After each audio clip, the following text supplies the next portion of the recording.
Noticiário internacional agora. Nos Estados Unidos, o número de mortos pela Covid-19 dobrou nos últimos 3 dias. Já passa de 4 mil agora. A gente vai para Nova York falar sobre isso com a correspondente Sandra Coutinho. Sandra, está avançando muito o número por aí. Boa tarde. Pois é, Maju, boa tarde para você, boa tarde a todos. O vírus está realmente se espalhando muito rapidamente por aqui, Maju. Já são quase 190 mil casos. O vice-presidente Mike Pence, que coordena a força-tarefa contra o coronavírus, disse que o país vai estar pronto para retomar todas as atividades no fim do mês de maio, o que sugere que o isolamento social para terminar no fim de abril, no dia 30 de abril, pode ser estendido. Pela manhã, um avião de carga russo decolou rumo aos Estados Unidos carregado de equipamentos médicos, resultado de um pedido de cooperação feito num telefonema entre Donald Trump e o presidente russo Vladimir Putin. Além de Nova York, a preocupação aumentou nos estados de Michigan, Nova Jersey e Flórida. 2 navios de cruzeiro que estão na costa da Flórida, com passageiros infectados pelo coronavírus a bordo, não receberam autorização para atracar. Em Nova York, cidade mais atingida, mais 1.400 policiais testaram positivo para a Covid-19, elevando para cerca de 6 mil ou 17% o total de casos na corporação. O governador Andrew Cuomo disse agora há pouco que já são quase 84 mil casos no estado de Nova York e quase 2 mil mortos. 191 pessoas morreram nas últimas 24 horas. Ontem, o presidente Donald Trump deu uma longa entrevista coletiva para apresentar as projeções sobre o avanço da doença. A previsão é que o pico da pandemia nos Estados Unidos chegue junto com a Páscoa em meados de abril.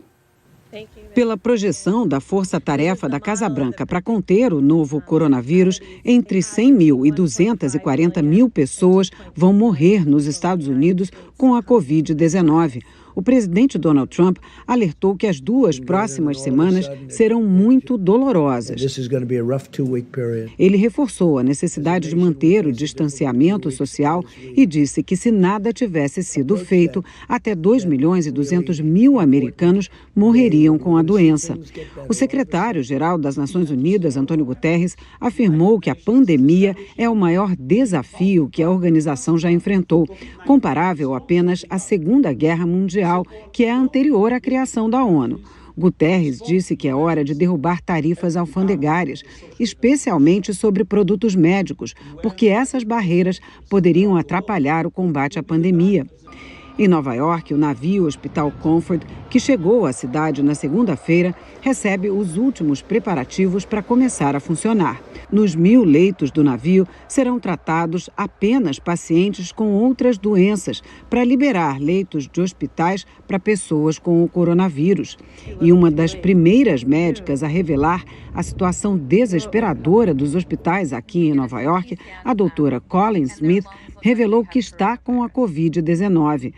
Na semana passada, ela gravou um vídeo num hospital do distrito do Queens, dizendo que os corredores pareciam um estacionamento de macas e que os médicos não tinham como se proteger da exposição ao vírus. Para combater a escassez de material hospitalar, um grupo de médicos do estado de Michigan criou um método para esterilizar máscaras usando luzes ultravioleta. Mas o dermatologista que teve a ideia explica: o método não funciona para qualquer tipo de máscara e a luz precisa ser usada na medida certa. Na Califórnia, salões de beleza fechados por causa da pandemia estão doando milhares de máscaras e luvas para os hospitais. O comandante do porta-aviões americano Theodore Roosevelt fez um apelo desesperado para o comando da Marinha. Cerca de 100 dos 5 mil marinheiros a bordo contraíram o novo coronavírus e o comandante pede que eles sejam isolados em terra no território de Guam, onde o navio está ancorado. Mas a Marinha diz que não consegue fazer a transferência rapidamente, o que põe em risco toda a tripulação.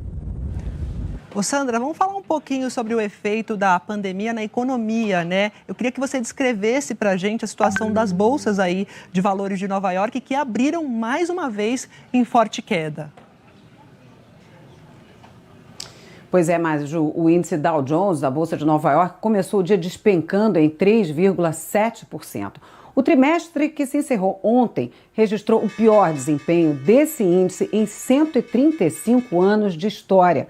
É um reflexo da economia real.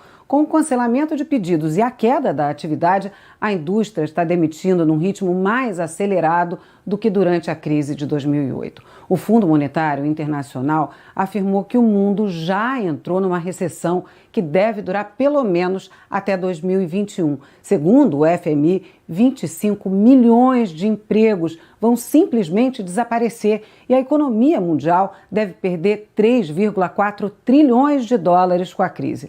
O fundo também calculou que 1,5 bilhão de crianças e jovens estão fora das salas de aula, o que representa 87% de todos os estudantes do planeta, Maju. 25 milhões de empregos perdidos. Obrigada, Sandra. De Nova York, a gente vai para Londres. O Reino Unido confirmou 563 mortes por causa do novo coronavírus, isso nas últimas 24 horas. O Rodrigo Carvalho está lá em Londres, tem as informações. Preocupação enorme, né, Rodrigo, com os profissionais de saúde, principalmente. Eu queria que você desse o número de profissionais contagiados, infectados. Boa tarde. Oi, Maju. Boa tarde para você, todo mundo aí no Brasil. 2.000 profissionais da saúde aqui no Reino Unido estão infectados. O governo britânico promete aumentar os esforços e fazer mais testes do novo coronavírus em funcionários do NHS, que é o Sistema Público de Saúde britânico. No momento em que a gente vê aqui, dia após dia, o Reino Unido caminhando para o pico de contaminações, é claro que esse assunto preocupa. O governo continua pedindo reforço. Esses dias a gente deu a notícia aqui no JH que 20 mil ex-funcionários do NHS voltaram ao trabalho. Um deles, um médico que estava aposentado e voltou para os hospitais para ajudar, morreu por causa do novo coronavírus. Esse assunto está repercutindo agora aqui, esse caso. O filho dele deu uma entrevista pedindo que os britânicos obedeçam às recomendações do governo e não saiam de casa. O Reino Unido bateu o recorde de mortes em 24 horas, 563. Só para vocês terem ideia, só de ontem para hoje foram 4.324 novos infectados. Essa preocupação se estende por toda a Europa. São mais de 30 mil mortos já em todo o continente. É importante que a gente olhe para o que está acontecendo na Espanha. Lá, o total de infectados passa de 100 mil já. A Espanha está num caminho parecido com o de países como a Itália. A escalada de mortes lá assusta. Nas últimas 24 horas foram mais 864, o recorde no país até agora. Madrid nem parece aquela capital agitada, com um bar lotado em cada esquina. A Espanha está em isolamento há 17 dias e vai continuar trancada em casa pelo menos até o dia 12. Os hospitais lá trabalham além do limite. Essa enfermeira conta que muitas vezes eles precisam escolher qual paciente em estado grave vai ter um respirador artificial. Ela agradece aos espanhóis que não estão indo para a rua e, assim, ajudando os hospitais a não ficarem ainda mais sobrecarregados. Nesses dias difíceis, a solidariedade tem sido um remédio. Hoje foi a Turquia, que encheu um avião militar com máscaras, roupas de proteção e desinfetantes para enviar para a Espanha e para a Itália, os dois países com maior número de mortos. A região da Lombardia, no norte da Itália, continua como o epicentro da Covid-19. O governo vem reforçando que não é hora de relaxar e o isolamento foi ampliado pelo menos até o dia 13. O sul do país está preocupado. E se o vírus chegar aqui com a mesma força? Hospitais como esse em Nápoles já estão preparados. Seguindo os protocolos rígidos e com os equipamentos necessários, nenhum médico ou enfermeiro foi infectado pelo novo coronavírus aqui. Enquanto isso, famílias estão pendurando, das sacadas mesmo, cestas de comida para quem não tem condição de comprar. Hoje o Papa rezou mais uma vez pelas vítimas da pandemia. Per tutti coloro che lavorano nei media. Francisco também dedicou uma parte da oração aos profissionais da imprensa, que ajudam as pessoas a ficarem mais informadas e até menos isoladas. A Alemanha também continua em casa. Lá já são mais de 67 mil infectados. Na capital Berlim começou hoje uma força-tarefa para construir um hospital só para os doentes do novo coronavírus. Fica pronto até o fim do mês e vai poder atender 1.000 pessoas. O sistema de saúde alemão ainda não está sobrecarregado. 45% dos leitos em UTI estão disponíveis. Portugal também continua se mexendo. O país tem 8.200 casos da Covid-19 e 187 mortes. Os números são muito menores que os dos vizinhos espanhóis, por exemplo, mas não dá para relaxar. A companhia aérea portuguesa TAP anunciou que vai suspender temporariamente os contratos de 90% dos funcionários. Nesse período, eles vão receber 2/3 do salário. A empresa diz que agora vai usar a frota só para repatriar cidadãos portugueses e transportar remédios. Vou atualizar aqui os números da Itália, porque de ontem para hoje, 727 pessoas morreram por causa do novo coronavírus no país. O total de mortes na Itália chegou a 13.155. O número de casos confirmados da doença na Itália subiu para mais de 105.700. Vamos para a França agora, porque o número de casos também vem aumentando por lá. A gente vai ao vivo para Paris conversar com Rafael De Angeli. Rafael, boa tarde. Tudo bem, Maju? Boa tarde para você, boa tarde para todo mundo. A França se tornou o 4º país do mundo a superar a China em número de vítimas. Agora são 3.523 pessoas que morreram aqui no país por causa da Covid-19, 499 a mais em relação às últimas 24 horas.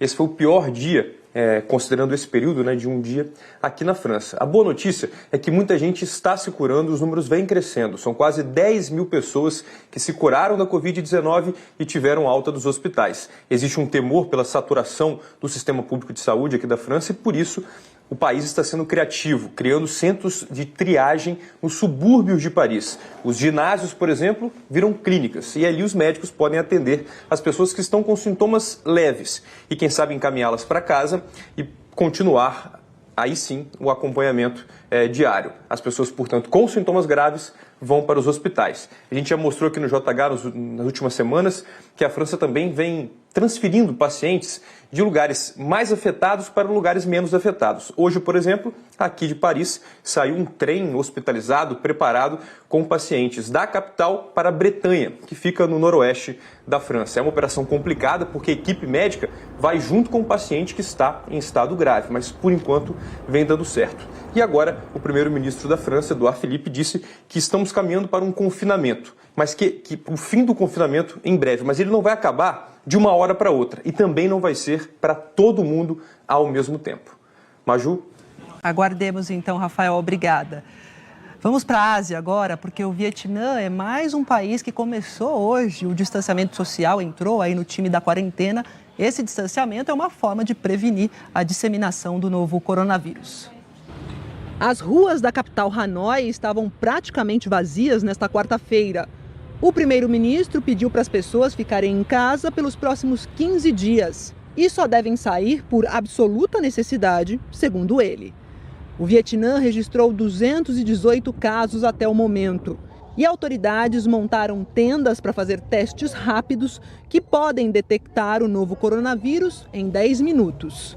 Por enquanto, os exames vão ser reservados para pessoas que tiveram contato com pacientes infectados ou vivem em local onde houve um surto. Na Índia, o distanciamento social começou no dia 25 e vai durar pelo menos 3 semanas. Mas a situação por lá é precária. Médicos de um hospital do norte do país receberam uma capa de chuva e óculos de sol como equipamento de proteção individual. Além de não se sentir seguro, esse residente disse que vai ser impossível examinar pacientes com as lentes escuras, porque não consegue enxergar direito. O governo indiano prometeu comprar equipamento de proteção da Coreia do Sul e da China para atender a demanda cada vez maior. Outro problema na Índia é que a população sem teto, estimada em mais de 4 milhões de pessoas, não tem acesso a pias para lavar as mãos e muito menos álcool gel.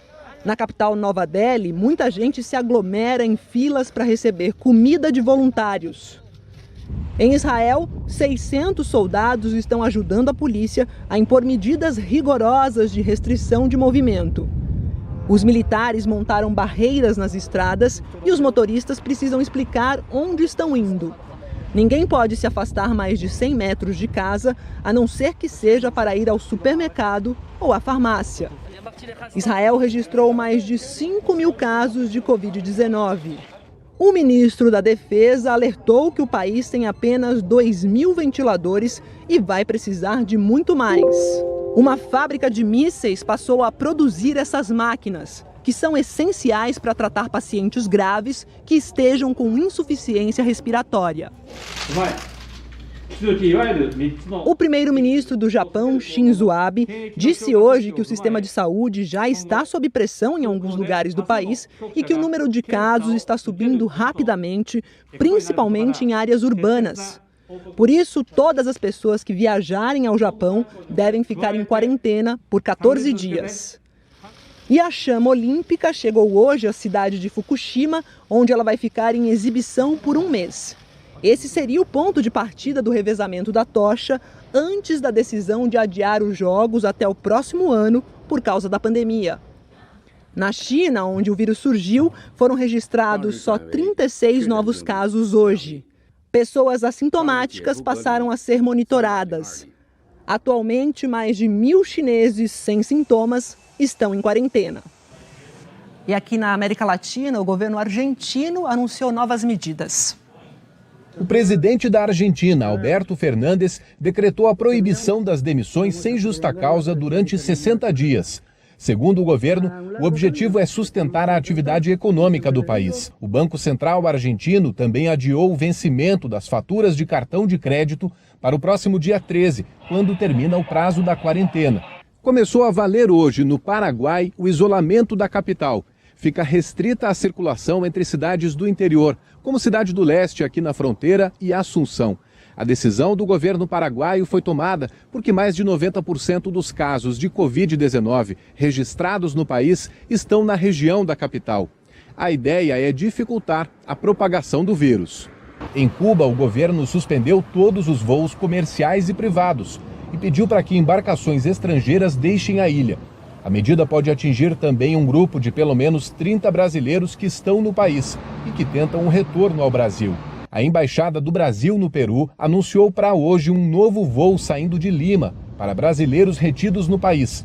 Não foram informados quantos turistas devem voltar. Cerca de 150 pessoas ainda aguardam um retorno ao Brasil. A maioria estava em cidades pequenas do Peru e só conseguiu chegar a Lima depois que os primeiros voos já tinham saído. O presidente da Venezuela, Nicolás Maduro, rejeitou uma proposta dos Estados Unidos para que fosse criado um governo de transição, sem a participação de Maduro e do líder da oposição, Juan Guaidó. Em troca, os Estados Unidos suspenderiam as sanções contra a Venezuela. Guaidó, que havia aceitado a proposta, foi convocado pelo Ministério Público venezuelano para depor em uma investigação por tentativas de golpe de Estado. E hoje a Argentina determinou novas regras para levar de volta os cidadãos da Argentina que estão fora do país. Alguns deles estão aqui no Brasil e tentam o retorno há pelo menos 2 semanas. A notícia foi bem recebida, mas não trouxe muita previsão para quem está fora da Argentina. Certeza nenhuma. Esse grupo chegou há pouco mais de 2 semanas. Eles estão na praia de Canasvieiras, que costuma ser um reduto argentino na capital catarinense. Suzana diz que já deveriam estar em casa. Já agora teríamos que estar em nossa casa. O consulado da Argentina aqui em Santa Catarina diz que são 522 pessoas nessa situação. Turistas que vieram para o litoral do estado e agora não conseguem voltar para casa. A fronteira argentina ficou 5 dias fechada. Agora a passagem por terra está liberada nos 2 sentidos, mas a travessia é extremamente controlada. Só argentinos e residentes passam. Do Brasil, o único acesso é pelo Rio Grande do Sul, na cidade de Uruguaiana. E apenas 500 pessoas passam por dia, também com uma limitação de horário, das 8 da manhã às 4 da tarde. Quem está no Brasil teme que essa limitação no número de pessoas só piore a situação. Jorge diz que com essas regras, o retorno não vai ser imediato. Ou seja, é impossível que entre todos juntos. No aeroporto de Ezeiza, o mais movimentado da capital argentina, o limite é de apenas 700 passageiros. De Santa Catarina, o último avião que decolou para lá foi na quarta-feira passada. Em 2 semanas, 38 voos para o país vizinho foram cancelados. O voo em que Juan e a mulher voltariam é um deles. Ele se preocupa porque os 2 estão no grupo de risco. Então já estamos em pessoas de risco. Para quem está em Florianópolis, pelo menos por enquanto, só pode mesmo olhar essa paisagem. A circulação de pessoas na praia está totalmente proibida. Com essa nova medida da Argentina, com o fechamento da fronteira, muitos deles ainda permanecem aqui. Nós temos relatos, inclusive, de pousadas e hotéis que deixaram de cobrar a diária para ajudar essa população que acabou ficando para trás aqui em Florianópolis. Em Santa Catarina já são 15 dias de isolamento. E aí não tem jeito. Nosotros respetamos la cuarentena. No queda otra. Es el día a día.